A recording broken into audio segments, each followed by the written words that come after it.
Thank you very much for agreeing to come and speak to us. It's been a long time. That's been, what, was it about 2008 or 7, I think? Yeah, when did you leave Deloitte? I left 2007, I think, 2007. Right. Yeah.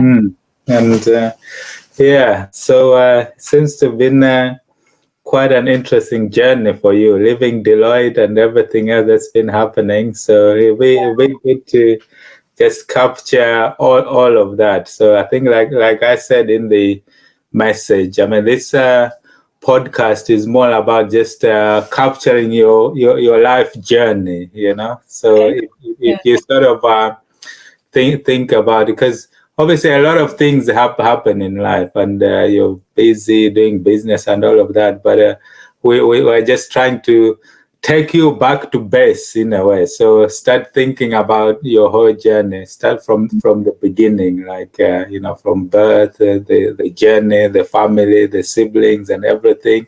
So it's almost if you think of it in chronological order, from that time, what happened next, and then to where you are, so we can capture those inspirational moments, the challenges, the successes, and everything that's happening in between. So it's one of those sit down, have your cup of coffee, and then reflect. Oh, how far have I come from the beginning? So if you take us through that journey, like from the beginning, and then we'll pick up from there. It's just like a conversation, and then we'll talk through all the bits in between until up to now. Yeah.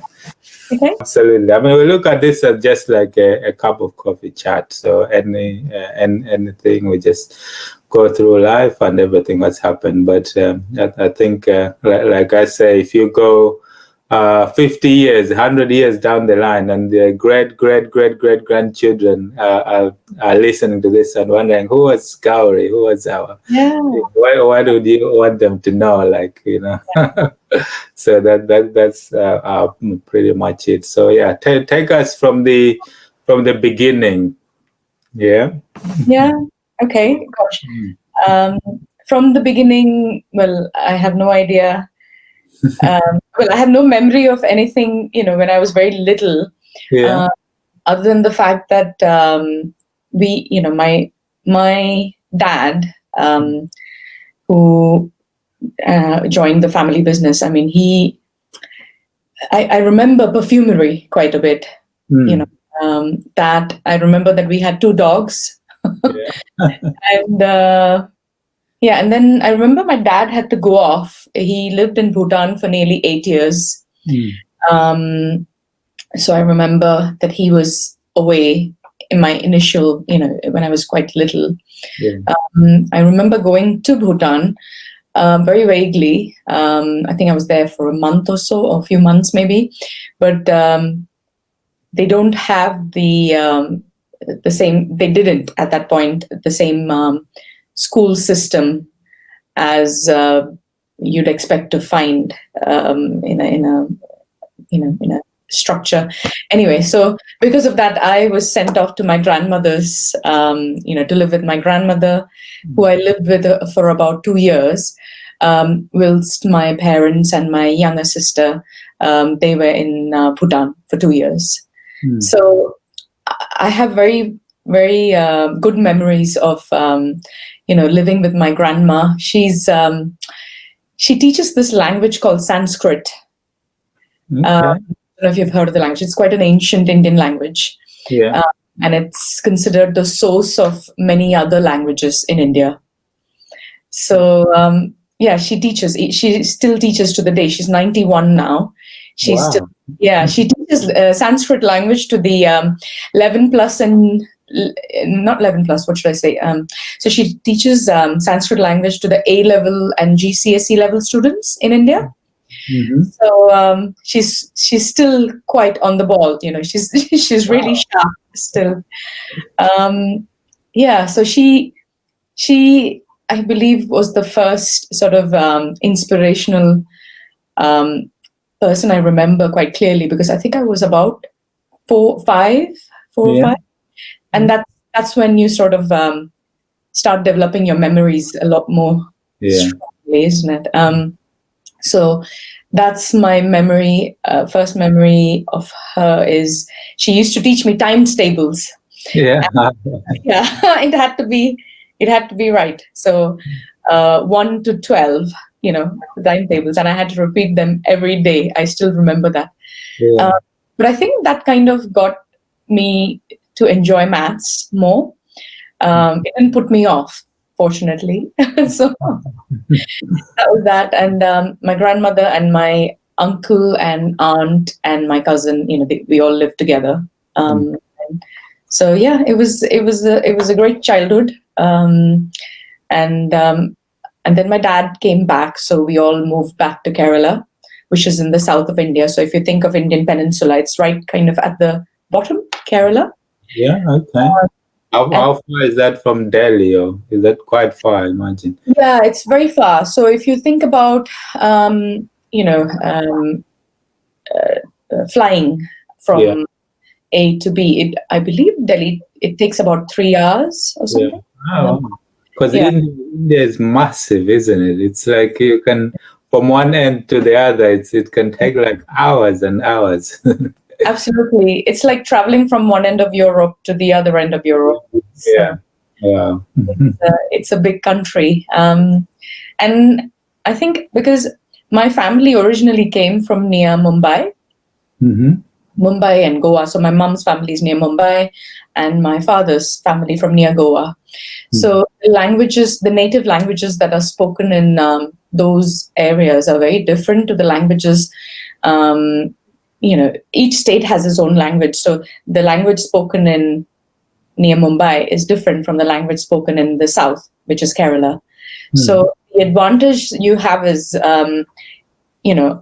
every person in India, every child in India is at least bilingual, but usually multilingual. And so, which means that sometimes you can't express yourself properly in any language. So, because your mind, you're thinking in so many different languages at the same time. Yeah. Wow. Yeah. But is there like one sort of national language at least that everyone can understand each other? Yeah. Yeah, thanks to the British rule, we of course have English, Yeah. and of course the national language is Hindi. Yeah. So, that's the national language, but it's more in the north that people speak in Hindi are more comfortable. Yeah. So in the south, people do speak English, Hindi, and the native languages. So there's a minimum of 3 languages that you end up learning anyway. Yeah. Yeah. And do they teach these in schools, or you just learn by being in the environment? Yeah. The local language I did not learn as much in school because I chose to. You can choose. You have to learn English and Hindi, of course, and then the third language you can choose either Sanskrit or the local native language. So because my grandmother was teaching Sanskrit language anyway, I chose to Sanskrit language as opposed to the local language. And then when I went to uni, I learned the native language much better with the proper accent and everything. So, yeah. So yeah, it was. So yeah, that was my childhood memory. Yeah. So that time with the grandparents or your grandmom, was that the time that you were going to primary school? Yeah. Yes, for a couple of years. I was there for about 2 years, and then of course my dad returned, and we all moved to Kerala, and which is where my grandfather had set up the business, the family. Joint family and thing. So we lived as a joint family. So we have this. It's still there. The house is still there, but not nobody lives there anymore. But we had a joint family with my dad and 2 of his other brothers and my dad's mum. So the brothers, their wives, the children, all of us. We lived in a big house together. Yeah. Wow. And is that quite sort of common in Indian culture, that the family, the community sort of live together, isn't it? Like you take care of each other, the younger, the middle, and the older generation, all like in one. Yeah. Yeah, I think it was more before. Now I think people are less tolerant towards each other in a way. So everybody has their own nuclear Yeah, families. yeah, But definitely, there were so many joint families around that time. I do remember. mm, We as kids used to have so much fun. Oh my God! You yeah, know, we had mango trees in our yard, and we used to climb all the mango trees. We used to get on top of the roof of the house and sit there, pluck the mangoes, and sit and eat them. And one of my cousin brothers, he loved pets. Loved having pets. yeah, So we had cats, we had dogs, we had rabbits. Like bunny rabbits. We had fish, of course. In mm, in a fish tank. Then we had a little tortoise. We had parrots, lovebirds. Um, we had a cow. yeah, So we had so many animals, and I think that was such a great thing because you develop an affection towards mm, animals, and you appreciate all living things. yeah. Wow. Um, Mm. yeah. So And in terms of like produce and food and all of that, did you get to sort of grow your own, or was that in a setting where all of that, or do you have like obviously like supermarkets or places that you go and buy food, or was it all locally? You had to produce yourself. You go to the fields and do all of that, or how was that setting? no, we didn't produce any of the vegetables or the fruits. Of course, we had mango Yeah. and coconut trees and mango trees in the backyard. Jackfruit. So there were a few fruits that we Yeah. had. Papaya. So these, they were just there. In Yeah. the garden. So you didn't do much to maintain them as such. Um, Yeah. Not vegetable. We didn't grow our own vegetables. Mhm. I think all the space was taken up by the many cars of the different people who were there. Uh, Yeah. and of course, that house, it was part of it was the home we lived in, and part of it was like the not factory, but it was the place where all the perfumes were mixed. All right. Okay. Yeah. It was called the Go Down, so like a warehouse. Yeah. So that's where it was all stored, and then the offices were on top. So Yeah. so the whole of everything was kind of all encompassing. The factories were located in different locations. So um, one of the uncles lived closer to one of the factories, and and so on. So it was kind of spread out. Yeah. Um, Mhm. but it, I think, yeah, I'm just trying to remember with the vegetables. Yes, we used to just buy local produce from Local produce. Yeah. from Mm. from the local little farm shops, and so Yeah. I don't think there was a supermarket at that point. I don't think the concept of supermarket was as you know um, as developed. Uh, Yeah. As it is now. Yeah. I imagine. And then how did you go on from there? Like secondary school, university. So take us through those years and the yeah. progression. So in a few years, my dad, my mum, my sister, and I, the four of us, we moved out of the joint family because one of the factories was located about an hour's drive from this. So we decided to move there because to be closer to the factory. Because my dad he's the youngest of the brothers and sisters. Well, of the brothers. So we moved to near one of the closer to one of the factories, and I went to a school near there. I had an amazing school life. I mean, Yeah. all my it went all the way from primary to secondary school. So Hmm. similar to schools from reception all the way to A levels. So Yeah. that's how the Yeah. school was. So I mean, my school life was absolutely amazing. I had, I think, some of the best memories. If I look back, I had in my school life. The usual stuff: your first crushes, your first, all the rivalries, and Yeah. all the little squabbles, everything. So Yeah. we, it was a great time. I mean, all my school friends, we still keep in touch. We have thanks to social media, we have a WhatsApp group, and we keep in touch on a daily basis. And Mm-hmm.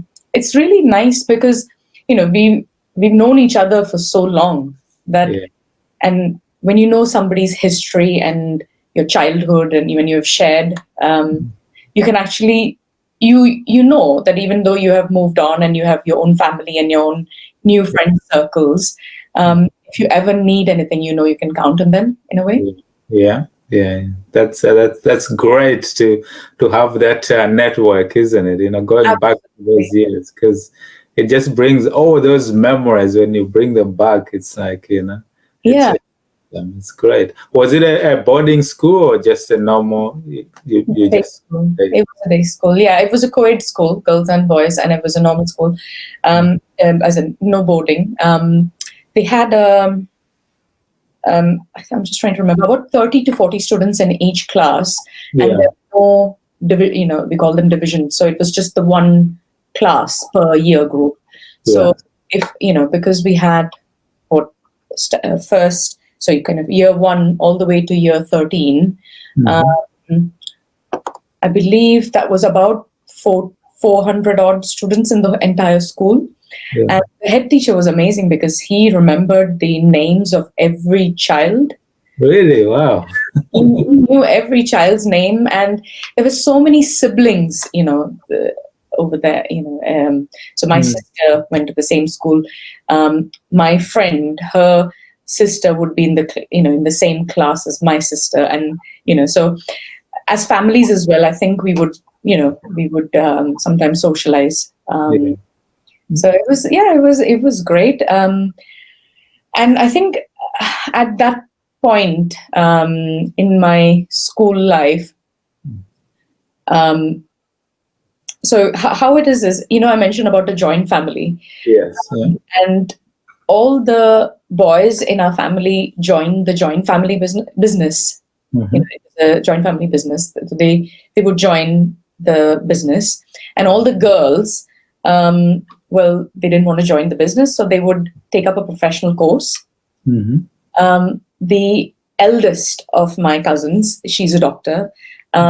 The one, the second one is a lawyer. The third one is an engineer. So everybody was doing professional courses. And when it came to me, and I thought, this I think was a bit silly when I look back on it. I could have done anything, but I wanted to do a professional course which was different to what anybody else had done. Yeah. And at that time, the choices were quite limited. So one of my friends' dad said that, "Oh, why don't you do ACA?" And because that's a professional course, and Mm. I was then very good at exams, Yeah. cracking exams. So he Mm-hmm. said, "Oh, because ACA in India is really hard." So to give you an example, I mean, 600 of us wrote the exam at the center that I wrote in, and Mm-hmm. only 6 of us made it. Wow. Wow. It's really hard. Yeah. They make it so hard, and also, you struggle to get holidays to study, so you have to do it in your own time on weekends or evenings, um, Mm. and you're doing your articleship, your work Yeah. on the side, your training on the side, and you have to pay for the education out of your pocket, not like we have it here, Yeah. where your employer sponsors you for your Yeah. education. You get as many holidays as required to sit and study your exams. None of that, so you had to do it on your own. And not that it's very expensive a course, but it's very difficult to juggle work and studies. Mm. So yeah, I mean, and that's why I chose ACA in India. Uh, Mm. I was fortunate enough to, pass. Yeah. Wow. And then, and then I worked for a year in another city because and then I met my husband through one of these matrimonial websites. So it's Yeah. online. What should I Mm. say? Not a dating thing. So Yeah. it's with an intention to get married that you meet somebody Yeah. Yeah. Yeah. Sure. and it clicks. So Mm. that way. Okay. Yeah. He Uh, was Yeah. So Mm. And how was it? Because obviously the concept of arranged marriages in India is this specific to certain parts of India, or is it a national sort of a thing that happens? What's the how does that work in India? Because it's quite a big part of the cultural concept, isn't it? I think what it is in India, it's the dating culture then Mm. it's changed quite a bit now, but the dating culture didn't, it wasn't there at that point of time. You didn't Mm. go out with a boy, you didn't have live-in relationships generally, Yeah. unless you were in the bigger cities. Yeah. Mhm. Um, so the way to meet a boy is either at where you're working or you're studying, Mhm. or if your parents find somebody suitable for you. Yeah. And to be honest, I mean, my grandparents had a arranged marriage. My Mm. parents had an arranged marriage, and I can see that they're still so much in love with each other, even after how many years is it? 40, yeah, 40 years. And Mm. um, I think marriage is it's a gamble. Whether Yeah. you know them for 10 years and you get married, Mm. and get married, or whether it's an arranged marriage. I know Yeah. it is a cultural thing, but there is a little bit of a science behind it. I think Yeah.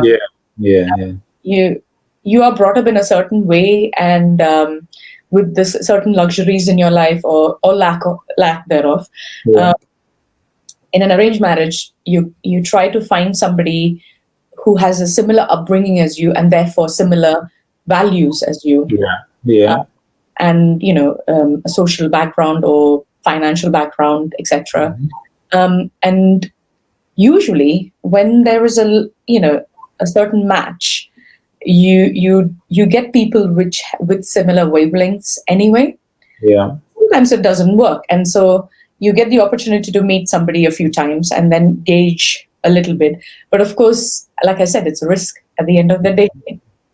But it's risk in everything, whether it's arranged or not arranged. Everything is risk. But I guess the part of it is just the cultural aspect, and it's also like you were saying, it's deep rooted in the social understandings, the values maybe between families, and how people have grown up. So from a cultural point of view, I imagine they make it work, and it can work in certain situations. But like you say, even if it's not that, if it's another way, things can work or not work as well. So I don't think that. I think so. Yeah. I mean, it's a gamble. Annie and I, we actually didn't meet face to face until the day before we got married. Hmm. Oh So, wow. yeah. So it was a huge risk, and my parents were really nervous about it. Um, Yeah. we've been married for 18 years this year now. Oh wow. Yeah. Congratulations. So it worked out. It's not necessary that it works out for everybody, but I, Yeah. I, I don't think I could have. I'm glad that we met when we did. Um, Yeah. yeah, Mhm. it worked out. So yeah. Yeah, no, that's good. So, with your SEA, you did some work in India. I guess the SEA would have been it's seen as one of the prestigious qualifications in India, isn't it? To be able to attend that, so you would have gotten like a really good job with it, yeah, in India. Yeah, I mean, it was a good. I was happy with the job anyway, because for one thing, I wanted to leave home and Mm. experience, Yeah, independence and life for myself. And so it was good. I went to another city, which was a bit more of a happening yeah, city in India, called Bangalore. And hmm, I had an absolutely fabulous time there. yeah, It's really good. I yeah. was independent, earning money. I could spend all the money that I earned without sort of saving anything. Yeah. And I had a Wow. good set of friends. We rented a little um, apartment, kind of masonette, and there were four of us girls, and we shared the house. And yeah, we had a great time. It was Good really time. good. Yeah, that's good. And then how did the transition to come to the UK come about then? Oh, that's because Ani, my husband was working here Mhm. when we met Yeah. online, And then he came down, we got married, and then, well, what we realized is if we wanted to spend time together and be together, we'd have to get married because that's the only way our parents would allow us to be together. Yeah. So that's why we decided to get married, and then I moved here, and it was quite a big blow to my ego, I think, because I came with this, I was like, oh, I am an ACA, I'll just get a job anywhere, uh, and then I realized that, well, actually, my qualification is not recognized here. So Oh. yeah. But so I worked at a medium-sized firm for a while. So initially I thought, oh, I'm going to take a break and I'm going to enjoy a relaxed, homemaker life for a bit. Yeah. Start working because I'd been working since I was 19, and I just, thought that it'd be a good time to get a break. But within, I think, a month or so, I realized I was going mad. Because in India, it's like everybody is just there. Like, you speak to everybody on the road or your neighbors, you chat with them, and everybody knows everybody, kind of, Yeah. or maybe everybody's a bit nosy. So everybody wants to know what's happening with everybody. But because of that, you feel it part of a community, Yeah. and the society, and that there's somebody. If you want to talk to somebody, there's somebody there. And even if you're feeling lonely, you know that you can just chat with your neighbor or whatever. Yeah. But when I came here, Ani used to go off on his work, and I used to be at home, and it was just driving me mad because nobody spoke to each other. Everybody was in their homes, and I came winter time as well, so it was a horrible, weather, and I was like, oh, this is so cold, because India, obviously, where I lived, it was so warm and hot even. So that was a big climate shock, change shock, and also social shock for me. And I think that's why I just realized I couldn't sit at home. I would go mad if I just sat at home, not spoke to anybody. How much cooking can you do? How much cleaning can you do all day? Absolutely. Yeah. How much TV can you watch all day? I was going mad. So I used to speak to my parents every day, obviously, and but then I didn't want to tell them that I was feeling, sad and lonely and all of that, because your daughter goes off, gets married, goes to a new country, and you don't want them to think, oh my God, what did she do? Or whatever. So yeah, I mean that was a slightly difficult phase, but I was lucky that I got a job. I think I still remember I actually took my CV and went door to door to every chartered accountancy firm that I could find in the local area. I just took my CV and I said, "Do you have a job? I'll just do anything. Can I have a job?" Everybody was a bit wary of giving a job to somebody without experience in the country, and anyway, so I got my first job. It was quite far. I had to drive about an hour and a half, sometimes one way, for it, depending on the traffic. But I was like, okay, beggars can't be choosers here, so I have to do this.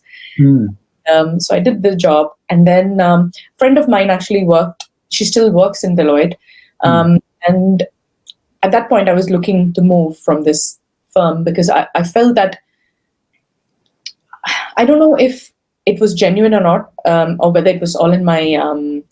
But I think there were elements of a little bit of racism, because it was very far away from London. It was on the outskirts. It was near Cambridge, the firm, and I don't think there were any Asian, Indian Asian people in the firm, and I remember this one of my colleagues said, I said to them, oh, you should travel to India, it's quite an amazing country, and just looked at me and said, oh, I would never travel to an underdeveloped country. And I was like, okay. So you kind of you think, okay, you have to visit to realize how a certain country is. What you see on media and TV is not necessarily all true. And India being such a big country, it's so diverse. Yeah, it's so diverse. So a village is not necessarily how a town is or a city is, and the Himalayas are not necessarily how the Indian Ocean, the beaches are. They're so different. Mm. So, and therefore I was very unhappy there because of the culture, and it was time to move. Yeah. And I actually had an offer from KPMG at that time, Yeah. when my friend said to me, "Oh, why don't I put your CV through to Deloitte as well? And especially because you have a offer already, so Yeah. choose." And I had an interview with Paul Schofield. Do you remember? Yes, I remember Paul. Yes, absolutely. The partner. Yeah. Yeah. So, and he was so lovely, and I thought, it'd be nice if all the people in this firm are like this. I would love to work here, and Mm. and that's what And then I decided to join. Yeah. Delight. Yeah. So I was there for about 8 years, Mm. with maternity leaves and Wow. Hmm. once. And I Yeah. think, yeah. Sorry. So that was a good time for you. Yeah? A good period of relating to good people in Deloitte and the work. Did you enjoy the work as well? I guess so. Having stayed for that long. Yeah. I think maybe I should have. Now, when I look back, I think I kind of lost my enthusiasm to work at certain point. I think the type of work I was doing, perhaps, or the fact that my priorities were a little different with the children. Yeah. So different factors, which meant that I maybe it was time to move on sooner. But I Mm. kept thinking, no, I should keep trying, and I should keep trying. And but then, what happened is, after I had my younger one, my life became a lot more harder than I had initially anticipated. Uh, Yeah. One, because with two kids, it's a completely different ball game, which I had not, ever imagined it to be. Mm. And the younger one, he wouldn't sleep well at night, which meant that um, I was basically, without enough rest and without enough sleep, Mm. which meant that I was in a very bad frame of mind, not even in a very good frame of mind anyway. Uh, Mm. but I worked part time, and then I also wanted to do something with the family business Yeah. which we had in India. And the way it happened is that people who travel to India, they would come back to the UK or Europe, wherever, and then they would email my dad or call up my dad and say, "Oh, we tried your products in India and we absolutely fell in love with them. And where can we buy them?" And then so he said to me, "Why don't you keep a little bit of stock in your garage? Yeah. And whenever I receive such inquiries, I'll just pass them on to you, and then it becomes easier to send them over to different people." And I Mm. thought, okay, yeah, maybe I should do that. And then I met somebody who in Sweden who had set up a distribution for our product. And after I met her, and she explained to me how things worked, and I thought, yeah, this it sounds, why am I not doing this? It's my family business. It's a Mm. product that I completely believe in. So why am I not doing that? Mm. Um, and so I thought, okay, so I worked 3 days a week at Deloitte, Yeah. and obviously the weekend was my family time. Yeah. Okay, I have 2 days, so why don't I start the business on the other 2 days? Yeah. This is where I think I overstretched myself Yeah. with a young baby. He was just born in 2011, and doing a part-time job, Yeah. doing the business. I think I was in over my head a little Mm. bit. Took on too much. Yeah. Too much, one too much. And of course, I've always been a perfectionist, which I now realize is overrated. Mm. Uh, but I wanted to do everything perfectly. I wanted to do this perfectly. And none of it was happening to the standards that I set for myself. And Mm. therefore I pushed myself, and I was very unhappy, and I could see that I was having a breakdown. Uh, Wow. Mm. so I could tell I was having a breakdown, but then I was like, no, I'm stronger than that. I can't have a breakdown. I can see through this. Mm. I can push through it. But I think in 2013, when I was literally, I could feel that I was having a breakdown, and my husband saw it as well. And he said, "No, you can't go on like this. You have to give up something. Obviously, you can't give up your family. So you have to give up your job or the business and see what you want to do. And I said, well, I'm not enjoying what I'm doing anymore with work. So maybe it's time that I give up my job, take a step back, and think about what I want to do. Or maybe I give the family business a shot. And do I enjoy that?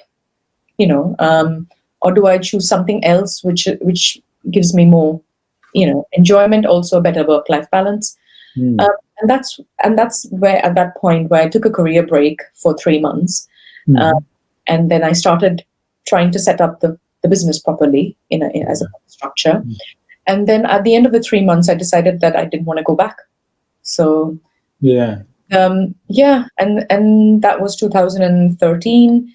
And at the end of 2013, I launched these spice extracts and natural extracts called Spice Drops range towards the end of 2013. So we did some market Christmas markets. Out. And the reaction we got from people was just absolutely amazing. Wow. And the thing is, I mean, when you're doing a 9 to 5 job, the response you get or the feedback you get is not necessarily instantaneous. It takes a while for everything to flow through, the feedback to be collated, and it's probably at the end of the year or the end of the quarter or whatever that you get some feedback about how you've been performing. With the business, it's instant. You put in effort and you see the response instant. It might be good, it may not be good, but at least you get it. And it's like a drug, isn't it? So you get this, you put in all this effort and you see the feedback, and all the feedback that I was receiving was so positive. Wow. That really excited me. And I thought, this is what I want to do then. This is what I should do. And we were very fortunate that in 2014, we entered a competition with Ocado, online supermarket. And there were about, a few hundred applications that went in. Out of that, they selected about 40 of them, I think. And then out of the 40, we had to present to the buyers. And then out of that, they selected 5. We had to go and pitch to, Sir Stuart Rose, who was the,